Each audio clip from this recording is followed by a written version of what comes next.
Hello everyone. कैसे हैं आप सब लोग। आशा करता हूं कि सब लोग सही होंगे।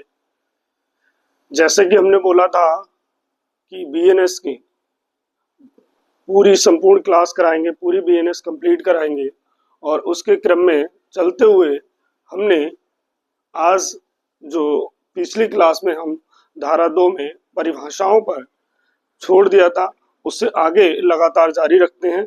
तो देखते हैं हम आज बीएनएस की धारा 2 जो परिभाषा वाले पोर्शन को पढ़ रहे थे हम, तो उसमें हमने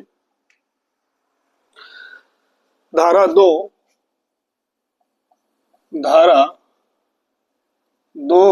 की उपधारा 27 तक कंप्लीट कर लिया था। आज हमें 28 को देखना है। धारा 2 की उपधारा 28 में लिखा हुआ है लोक सेवक।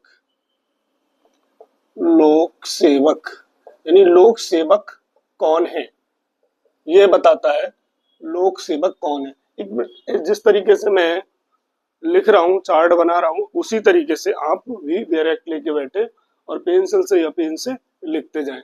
तो इसमें ए वी सी इस तरीके से लिखा हुआ है। इस धारा 2 की उपधारा 28 में उस तरीके से हम लिख लेंगे। पहले में आप लिख लें सेना अधिकारी। प्रत्येक सेना अधिकारी, ऐसे शॉर्ट में लिख लें, उससे लिख लेंगे प्रत्येक सेना अधिकारी। हमारे प्रत्येक जज साहब,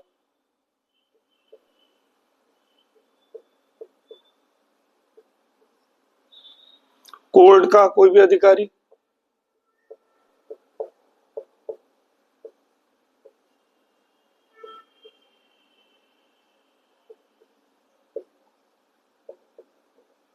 न्यायालय का अधिकारी,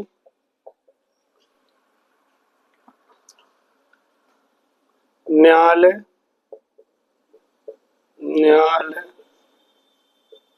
या लोक सेवक की सहायता करने वाला सदस्य,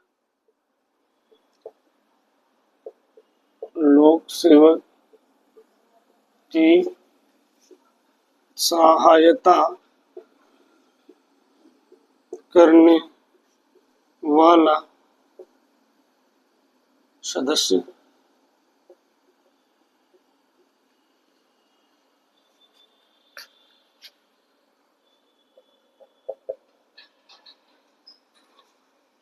आगे देखेंगे कोई ऐसा अधिकारी, कोई प्रत्येक अधिकारी जो किसी मामले का निवारण कर रहा है, निवारण करे, सूचना दे, निवारण करे, निवारण, सूचना दे, सूचना दे, न्यायालय में न्याय के लिए उपस्थित करे, ऐसे कर सकते हैं। न्याय, न्याय को, न्याय के लिए लिख लो, के लिए उपस्थित करे,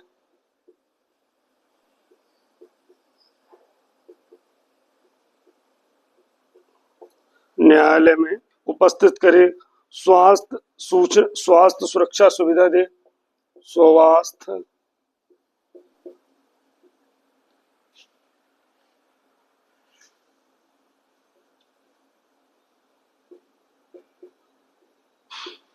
स्वास्थ्य सुरक्षा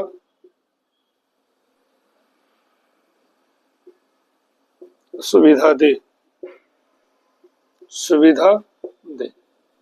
ऐसा कोई अधिकारी है, कोई व्यक्ति है जो किसी मामले का निवारण कर रहा है, सूचना दे रहा है, न्याय कोर्ट में किसी व्यक्ति को प्रेजेंट करता है, स्वास्थ्य की या सुरक्षा की या सुविधा देने के लिए जो ड्यूटी पर लगाया गया है, वो व्यक्ति लोक सेवक है।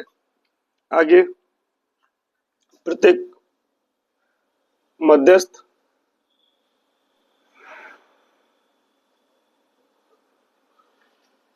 मध्यस्थ, मध्यस्थ जो आर्बिट्रेटर है वो। फिर व्यक्ति जो परिरोध को सशक्त करे, व्यक्ति को कस्टडी में रखे, व्यक्ति जो परिरोध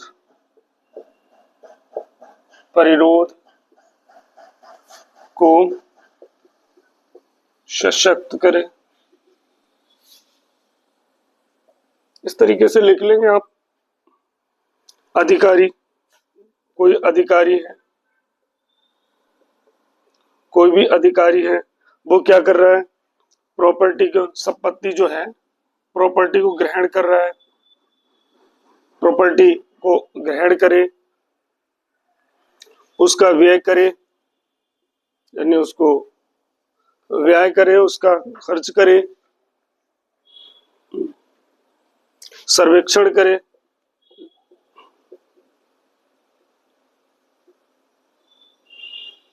जिसको कहते हैं ऑब्जर्वेशन करे, संविदा करे, कॉन्ट्रैक्ट जो है, या राजस्व दस्तावेज बनाए, कोई राजस्व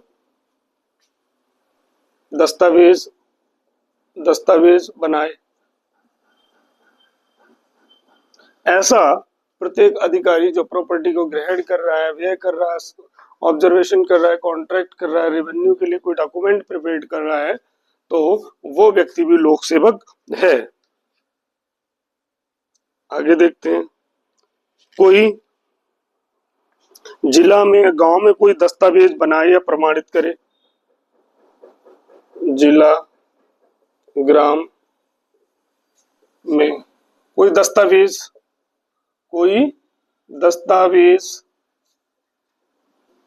बनाए या प्रमाणित कर रहा है, प्रमाणित करे, वो भी लोक सेवक है। GHIJ, जे में देख लेंगे हम क्या, निर्वाचक नियमावली बनाने वाला,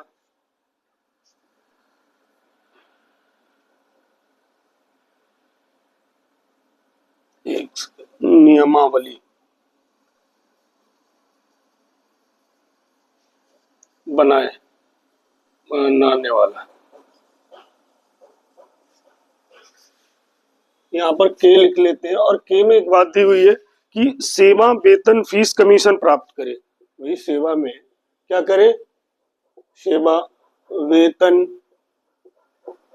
फीस, इस तरीके से, या कमीशन प्राप्त करे।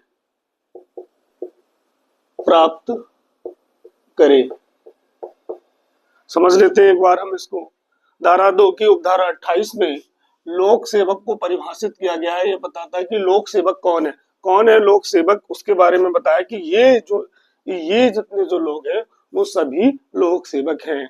कौन भाई, प्रत्येक सेना का अधिकारी है, हमारे जो जजेस साहब हैं कोर्ट से, वो कोर्ट के प्रत्येक ऑफिसर वो भी लोक सेवक है।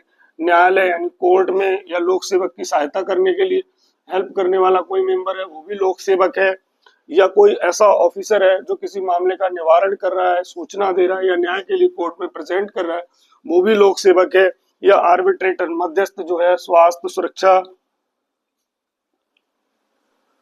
स्वास्थ्य सुरक्षा या सुविधा दे रहा है, वो भी क्या है, हमारा लोक सेवक है। कोई व्यक्ति है जो परिरोध को सशक्त करे, वो भी लोक सेवक है। कोई ऑफिसर है जो संपत्ति ग्रहण करे, व्यय करे, सर्वेक्षण करे, संविदा करे, या रेवेन्यू के लिए कोई दस्तावेज बनाए, वो भी क्या है, हमारा लोक सेवक है। लास्ट में जो के था, आई में जिला ग्राम विकास, जो जिला ग्राम में कोई दस्तावेज बनाए या प्रमाणित करता है, वो भी लोक सेवक है। आगे निर्वाचक नियमावली जो तैयार करे, जो हमारे वोटर लिस्ट वगैरह बनाता है, वो भी लोक सेवक है। और लास्ट में क्या होता, कोई सेवा, वेतन प्राप्त करता है, फीस या कमीशन प्राप्त करता है कोई भी व्यक्ति, तो वो व्यक्ति क्या है, लोक सेवक है। ये धारा 2 की उपधारा 28 में दिया हुआ है। इसको मिटा लेते हैं, फिर आगे हम देखते हैं।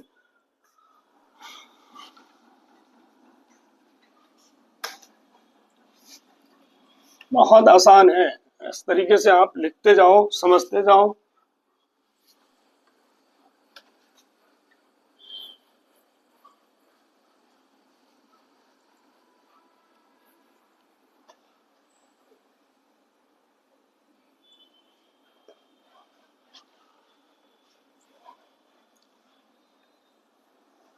एक बार में समझ में नहीं आया तो दोबारा देख लो, कोई दिक्कत हो तो पूछ लेना मुझसे, 2 बार 3 बार 4 बार, जितनी बार, जब तक समझ में नहीं आया तब तक छोड़ो मत।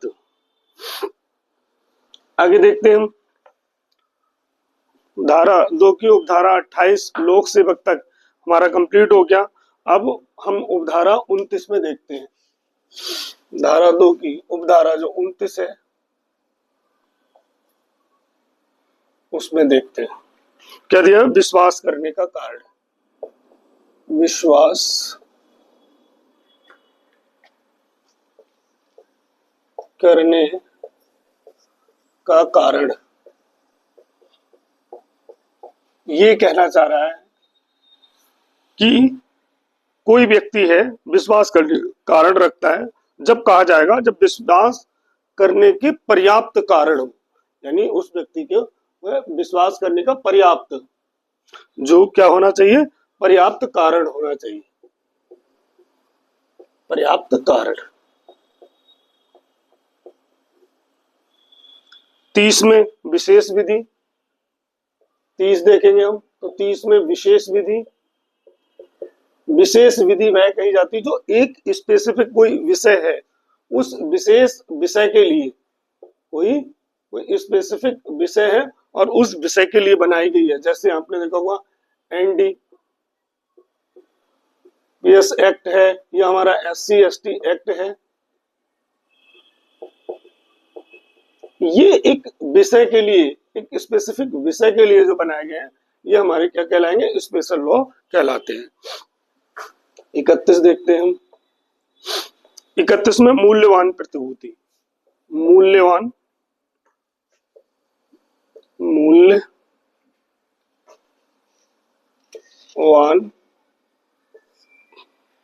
प्रतिभूति, मूल्यवान प्रतिभूति, मूल्यवान प्रतिभूति में क्या दिया हुआ है कि कोई ऐसा दस्तावेज जो किसी अधिकार, विधिक अधिकार, कोई ऐसा दस्तावेज है और वो दस्तावेज हमें विधिक अधिकार को, विधिक जो लीगल राइट है, विधिक अधिकार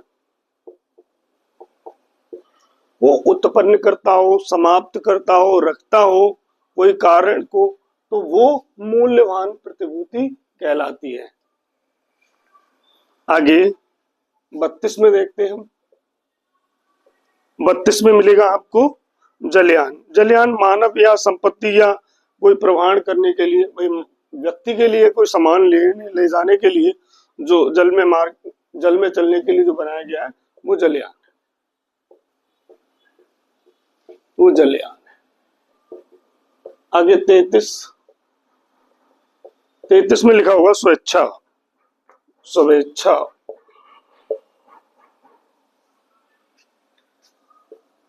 स्वेच्छा, ये आपको आगे कई जगह मिलेगा भी। स्वेच्छा का मतलब है कि बगैर दबाव धमकी, कोई यही अपने मन से जो कोई व्यक्ति कोई ऐसा कृत्य कर रहा है, कोई भी व्यक्ति जो ऐसा कोई कृत्य कर रहा है उसके बारे में उसको जानकारी है, वो स्वेच्छा है, ना किसी दबाव या धमकी को बेबस करा के नहीं किया जा रहा है, वो स्वेच्छा पूर्वक कहलाता है।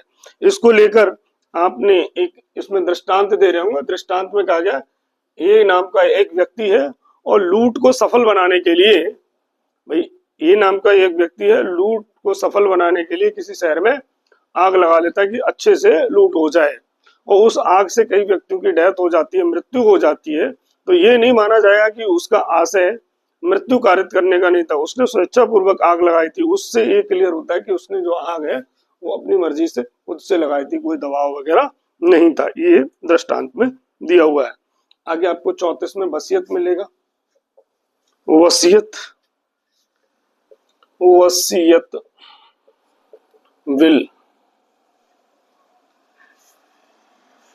वसीयत कोई दस्तावेज अभिप्रेत है यहाँ पर केवल, बाकी आगे जो हमारा सिविल में इसका काम आएगा ज्यादा ही, कोई यहाँ पर दस्तावेज, कोई ऐसा दस्तावेज बताया, कोई दस्तावेज अभिप्रेत है वसीयत, और वो दस्तावेज क्या होना चाहिए, वसीयती होना चाहिए, वसीयती दस्तावेज है वो वसीयत ही है। यानी ये जो वसीयत है एक प्रोसेस है, पूरा एक प्रोसीजर है, उस प्रोसीजर का पूरा जो लिखित रूप में प्रमाणित रूप में कोई दस्तावेज है वो वसीयत कहलाएगा। 35 देखते हैं हम। 35 महिला। 35 में महिला, और जो महिला है वो महिला से किसी भी आयु की नारी, किसी भी आयु, देखो यहाँ पर उम्र चाहे, यानी किसी भी आयु, उम्र से कोई मतलब नहीं। शायद एक केस भी होगा यहाँ को लेकर, एम्परर वर्सेस टाटिया वाला। एम्परर वर्सेस टाटिया की ये छोटी बच्ची है, ये महिला नहीं हो सकती, तो कोर्ट ने कहा उम्र से कोई फर्क नहीं है, महिला महिला है चाहे उम्र कोई भी हो। 36 देखते हैं। सदोष अविलाप।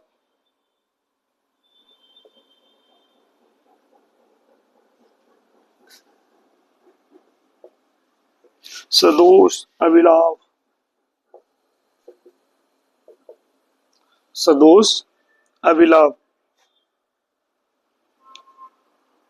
कह रहे हैं विधि विरुद्ध साधनों द्वारा जो लाभ प्राप्त किया जा रहा है, विधि विरुद्ध कोई लाभ प्राप्त किया जा रहा है और वो लाभ जो है वो अवैध तरीके से है, वैध तरीके से नहीं, अवैध तरीके से है, वो सदोष अविलाप। भाई लाभ, प्रॉफिट और सदोष यानी दोष पूर्वक है, यानी कोई अवैध रूप से हम लाभ प्राप्त कर रहे हैं, वो कहलाता है सदोष अविलाप। आगे आता है 37 देखते हैं। 37 यही देख लेते हैं। 37 में सदोष हानि। सदोष हानि। सदोष हानि विधि विरुद्ध साधनों, विधि विरुद्ध साधनों संपत्ति की हानि प्रेरित है। भाई विधि विरुद्ध साधनों द्वारा ऐसी संपत्ति की हानि जिसकी हानि उठाने वाला व्यक्ति वैध रूप से हकदार हो। विधि विरुद्ध साधनों द्वारा किसी को हानि उठाने, भाई नुकसान हो रहा है, सदोष हानि, तो वो कहलाता है। देखो यहाँ पर जो लाभ है वो लाभ, लाभ और ये हानि,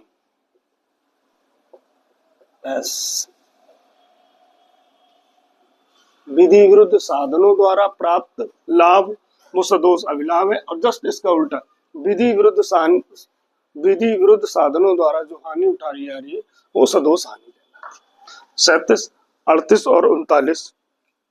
38 में सदोष अभिलाभ प्राप्त करना और सदोष हानि उठाना, ये दो शब्दों को कहा गया है। मेन जो है वो आपको मिलेगा एक शब्द, ये जो 39 में है उसको जरूर देख लेते हैं, यहाँ पे देख लेते हैं, एक मिनट कितना बिटाया मैंने, देख लेते हैं 39 में क्या कहा गया है।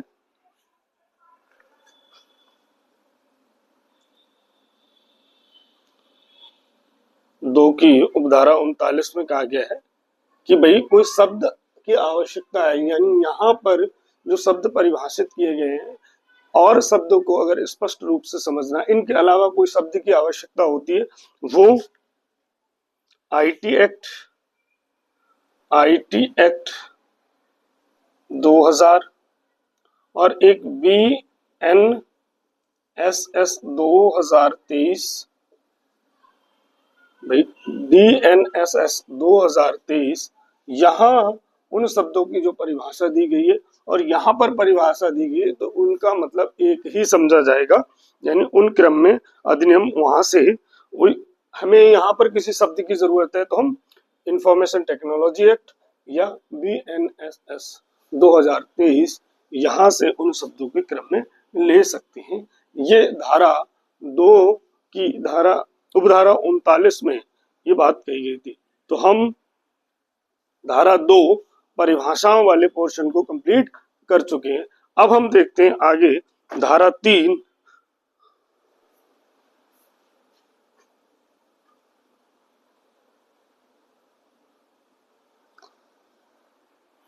इसको साफ कर लेते हैं, फिर धारा 3।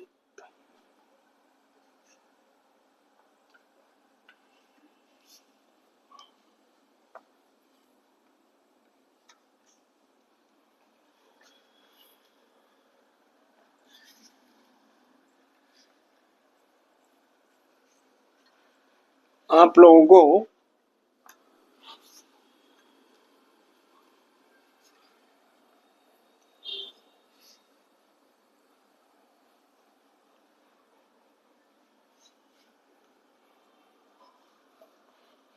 तो 3 बार समझते रहो। बेयर एक्ट साथ में लेकर बैठो, पढ़ते समय बेयर एक्ट होना चाहिए। अगर बेयर एक्ट आपके पास है तो बहुत आसानी से समझ में आ जाएगा। यहाँ हम एक देखो, मैं लिखने का प्रयास करूंगा, आप समझेंगे उसको, और उस चाहे तो स्क्रीनशॉट ले लें। धारा 3, धारा 3 साधारण स्पष्टीकरण।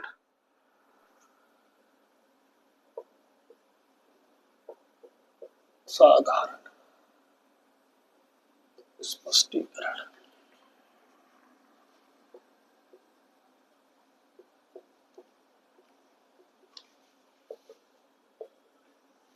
और धारा 3 में 9 उपधाराएं दी हुई हैं, हम एक एक करके देख लेंगे। तो पहला, धारा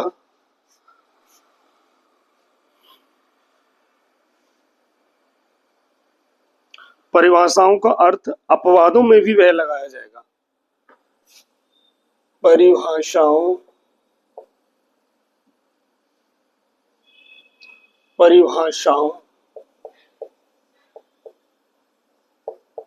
का अर्थ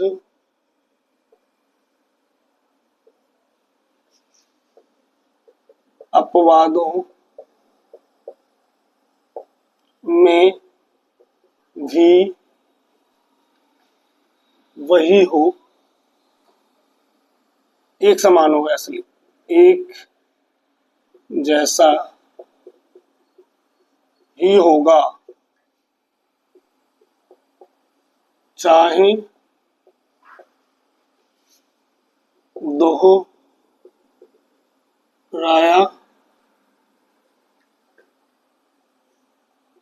गया हो या नहीं। दो बार बताने की जरूरत नहीं है। कहना चाह रहे हैं कि जो अगर कहीं पर किसी शब्द का अर्थ स्पष्ट कर दिया गया है, उसका अपवादों में सभी जगह एक जैसा ही अर्थ इस्तेमाल किया जाएगा, अर्थ माना जाएगा। अपवादों में भी वही अर्थ होगा, ये नहीं कि भाई दूसरी दोबारा उसका अर्थ बताया गया हो या नहीं बताया गया, उससे कोई फर्क नहीं पड़ता। ये बात कही गई है पहली धारा 3 की उपधारा 1 में। आगे देखते हैं हम दूसरा। कह रहे हैं, दूसरे ने क्या कहा है, यहाँ पर एक दो इसके दृष्टांत हैं, दृष्टांतों को समझ लेते हैं। इलिस्ट्रेशन जो है, पहला वाला कह रहा है, पहला दृष्टांत कह रहा है जो कि आईपीसी की सेक्शन 82 हुआ करती थी 82। ये कह रहे हैं कोई 7 साल से कम उम्र का बच्चा अगर अपराध कर देता है तो वो अपराधी नहीं है, चाहे वो अपराध करने के लिए सक्षम है। यदि उसकी उम्र 7 साल से कम है तो वो विधि के अनुसार अपराधी नहीं माना जाएगा। ये पहले दृष्टांत में क्या इन्होंने क्या कहा है कि भाई बेशक व्यक्ति कोई अपराध करने के लिए सक्षम हो गया, लेकिन उसकी उम्र जो 7 साल से कम है, भाई अपराधी नहीं माना जाएगा। दूसरा दृष्टांत देखा होगा आपने, दिया हुआ है जो आईपीसी की सेक्शन 76 होती थी मिस्टेक ऑफ एक्ट को लेकर, कि कोई व्यक्ति गिरफ्तार करने गया, मान लो गिरफ्तार करने गया ए नाम के व्यक्ति को और पकड़ लिया उसने बी नाम के व्यक्ति को गलती से, तो भैया यहाँ पर वो पुलिस वाला जो है, जो लोक सेवक है जिसने गिरफ्तार किया, वो अपराधी नहीं है, उसने अपराध नहीं किया, उसने गलती से एक ही जगह बी को पकड़ लिया। तो ये बात कही गई है। इस धारा 3 की उपधारा 1 में बताने का प्रयास किया गया है कि कोई भी व्यक्ति अगर कोई ऐसा कार्य करता है तो उसको एक जैसी जो परिभाषा दी हुई है वो सभी जगह एक जैसी लगाई जाएगी, चाहे अपवादों में हो चाहे अन्य जगह हो। तो दूसरा देख लेते हैं। दूसरे में क्या कहा गया है कि एक पद है कोई और किसी भाग, कोई पद, पद का मतलब कोई पहरा है और उस पहरे का क्या कर दिया गया है, उस पद का, उस पहरे का अर्थ क्लियर कर दिया गया है, भाई स्पष्ट रूप से बता दिया गया है। एक कोई पद है, प्रत्येक पद स्पष्ट कर दिया है, उसको क्लियर कर दिया है, और उसका अगर सभी भागों में वही स्पष्टीकरण माना जाएगा, सभी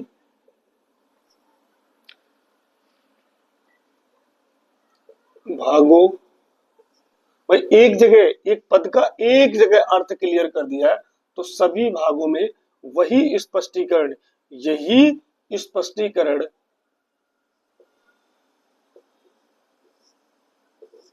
एक जैसा ही माना जाएगा। जो कि स्पष्ट रूप से इन्होंने बता दिया ना कि किसी प्रत्येक पद जो इस संहिता में किसी भाग में स्पष्ट किया है, कोई पद है और किसी भाग में स्पष्ट कर दिया है तो सभी भागों में वही स्पष्टीकरण उसका माना जाएगा। ये धारा 3 की उपधारा 2 में बताया गया। कोई दिक्कत पहले में दूसरे में? आगे बढ़ते नहीं समस्या। तीसरा देखते हैं। तीसरे में क्या कह रहे हैं भाई? तीसरे में कह रहे हैं कि कोई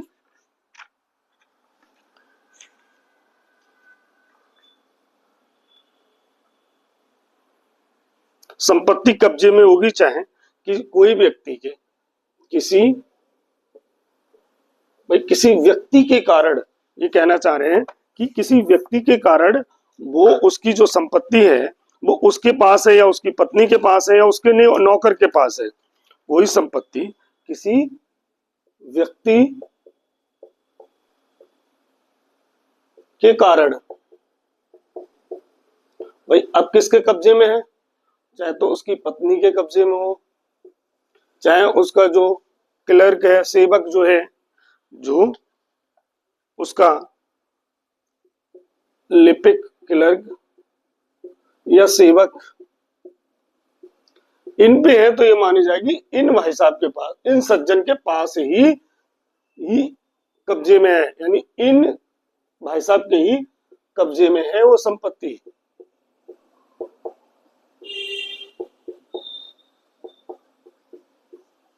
भाई किसी व्यक्ति के कारण उसकी पत्नी, लिपिक या सेवक के कब्जे में संपत्ति है तो ये माना जाएगा कि ये इसी व्यक्ति, या लिख देता हूं उसी व्यक्ति के कब्जे में है, उसी व्यक्ति के कब्जे में, ऐसा माना जाएगा। ये धारा 3 की उपधारा 3 में बताया गया। आगे देखते हैं चौथी उपधारा। चौथा कह रहा है जब तक प्रतिकूल आशय प्रतीत ना हो, भाई जब तक कुछ ऐसा वैसा नहीं बता दिया जाता तो जो कार्यों का निर्देश है उसमें भाई लोपों का भी निर्देश होगा। कह रहे हैं कार्यों के निर्देशों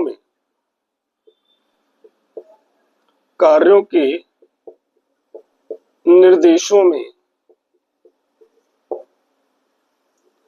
अवैध लोपों का भी आएगा। अवैध लोप भी शामिल है, जो दर्द देता है वही दवा देता है। कह रहे हैं कोई भी कार्यों में, जो कार्यों के निर्देशन में, कोई काम करने का निर्देशन में है उसमें अवैध लोप भी आता है। जैसे मान लो ए नाम का व्यक्ति है और बी नाम का व्यक्ति है। ए नाम के व्यक्ति से कहा गया है कि वह आपको सुबह से लेकर शाम तक यहाँ ड्यूटी देनी है, यहाँ ड्यूटी देनी।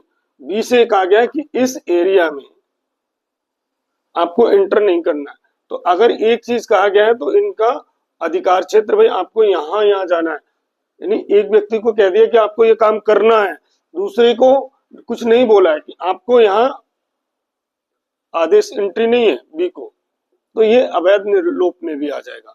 ये कहना चाहते कुछ करना या ना करना, करने के निर्देश में ही ना करने का निर्देश छिपा हुआ होता है। ऐसे मान लो एक लाइन में किसी काम को करने का आदेश में ही ना करने का आदेश भी छिपा रहता है। आगे देखते हैं पांचवी उपधारा। पांचवी उपधारा में क्या क्या है कि कोई आपराधिक कार्य, पांचवा बड़ा, इसको मिटा के देखते हैं, मजे का है।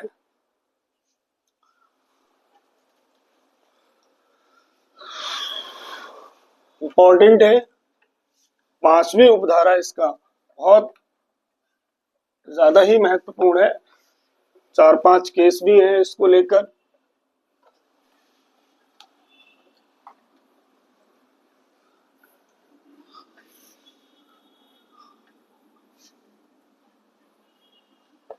कोशिश करना आप लोग की इसको, या मैं देखता हूँ छोटी सी एक 15-20 मिनट का एक लेक्चर स्पेशल 20 मिनट का या 30 मिनट तक अगर हो जाता है तो इस धारा 3 की उपधारा 5 जो सामान्य आशय कॉमन इंटेंशन माना जाता है उसको लेकर मैं करा दूंगा आपको।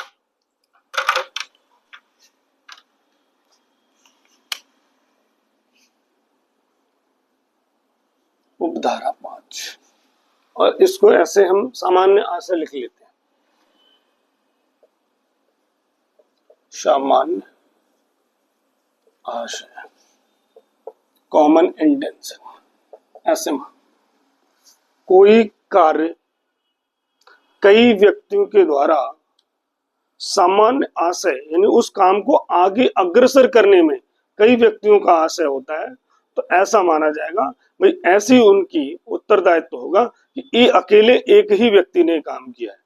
भाई मान लो 4 लोग हैं, ए बी सी और डी, संयुक्त रूप से कोई काम करते हैं कि मान लो मुझे मारने की प्लानिंग बनाई है इन्होंने, चलो सर को मार देते हैं।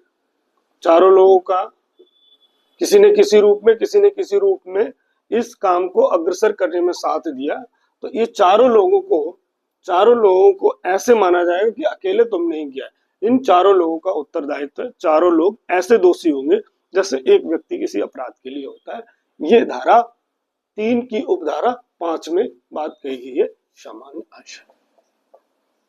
यहाँ पर काफी कुछ महत्वपूर्ण केस है, हम केस को लेकर बाद में चर्चा कर लेंगे। ठीक है, आगे देखते हैं हम।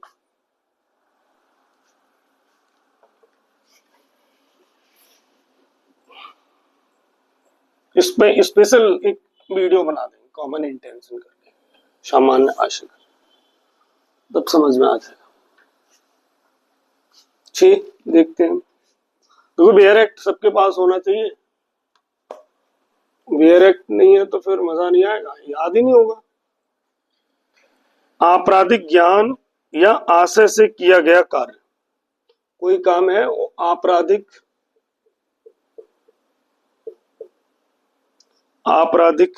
ज्ञान या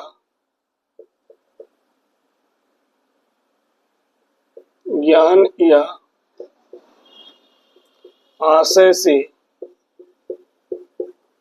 किया गया,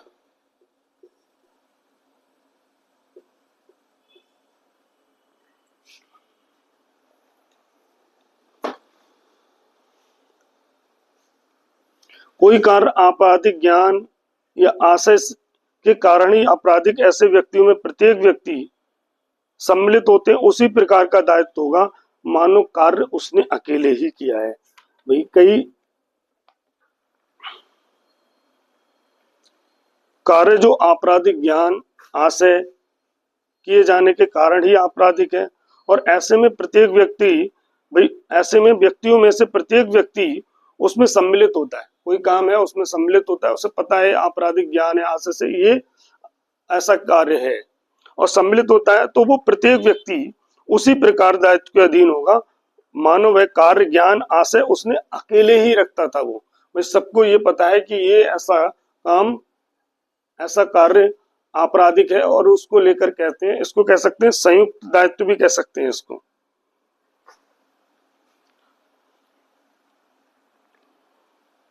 जबकि ऐसा कार्य इस कारण आपराधिक है कि वह आपराधिक ज्ञान या आशय से किया गया है तो वो कार्य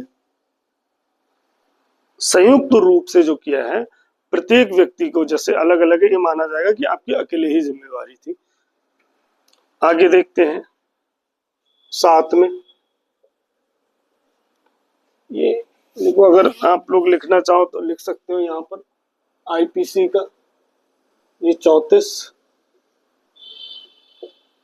ये 35 है, तब ज्यादा समझ में आ जाएगा।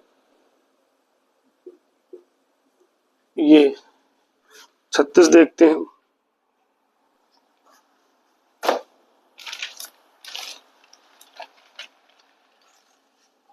अंशतः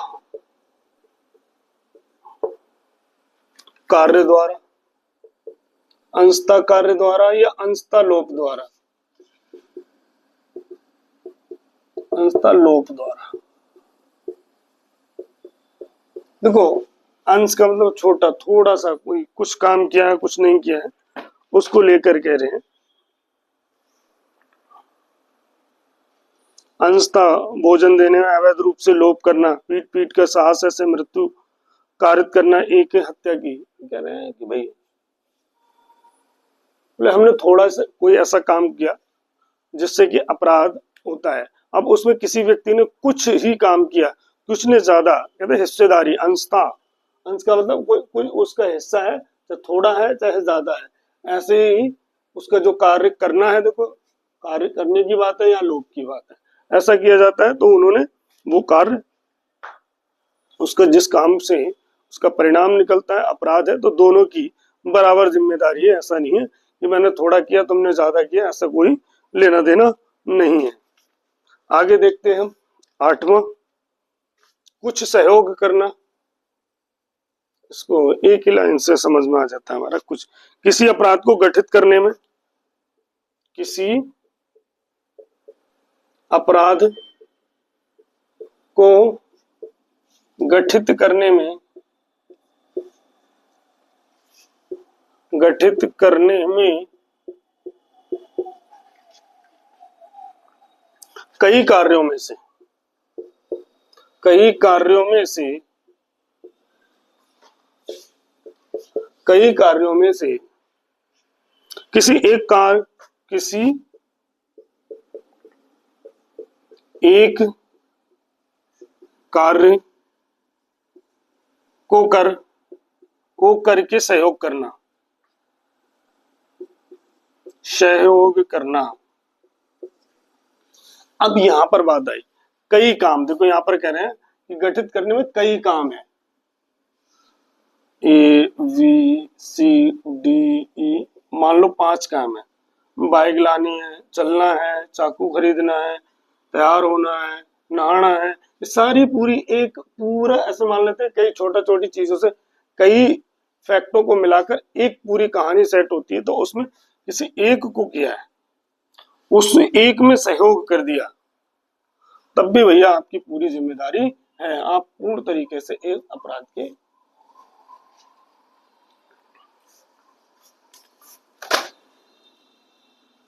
दोषी अब माने जाए। अब यहां पर तो अगर बेयर एक्ट की सिंपल भाषा को देखोगे तो इस तरीके से कह रहे हैं।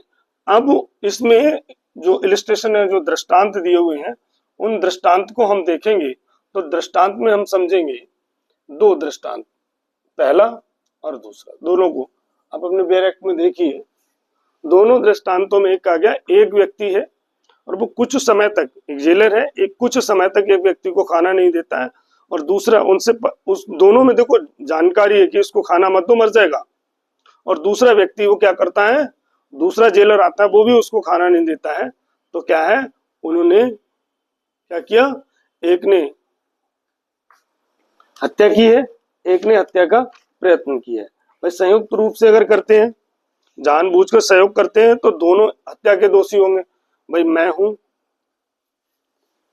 एक जेलर है आर और एक जेलर है एस, दोनों ने, भाई दोनों में क्या है, जानकारी है, दोनों को नॉलेज है, भैया इन सज्जन को रोटी नहीं देनी, मारना, तो ये दोनों क्या है, हत्या के दोषी होंगे, हत्या के दोषी। ये पहला वाला इलिस्ट्रेशन कहता है। दूसरा वाला देखोगे आप,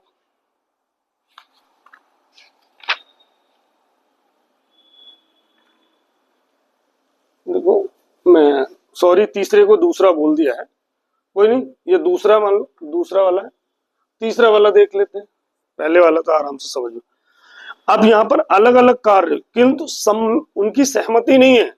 अब अलग अलग, किसी ने, एक ने कुछ किया, दूसरे ने कुछ किया, लेकिन जानकारी नहीं है उनको, तो वो एक ये अपराध के लिए दोषी नहीं होंगे। एक प्रयत्न के लिए दोषी होगा, एक हत्या के लिए दोषी होगा। बस ये दो देखो, इलस्ट्रेशन बी और सी को समझना में जरूरी है। बी में क्या है, उनको जानकारी है तो वो हत्या के दोषी हैं।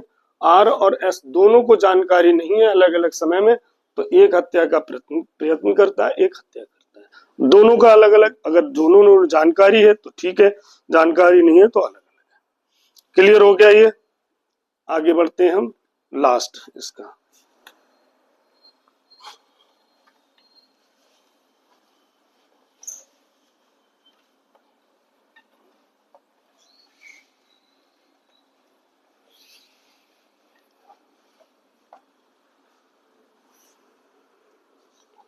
धारा 3 उपधारा 9 में देखते हैं। नमा कह रहा है कई व्यक्तियों के कार्य, कई व्यक्ति कार्य करने में लगे हुए हैं, कई व्यक्ति हैं और कुछ काम करने में लगे हुए हैं। कई व्यक्ति कार्य करने में लगे हैं, कई व्यक्ति कार्य करने में लगे हैं या समृद्ध हैं, यानी या लगे हैं या जुड़े हुए हैं, समृद्ध संबद्ध, वे आपस में जुड़े हुए हैं या कार्य कर रहे हैं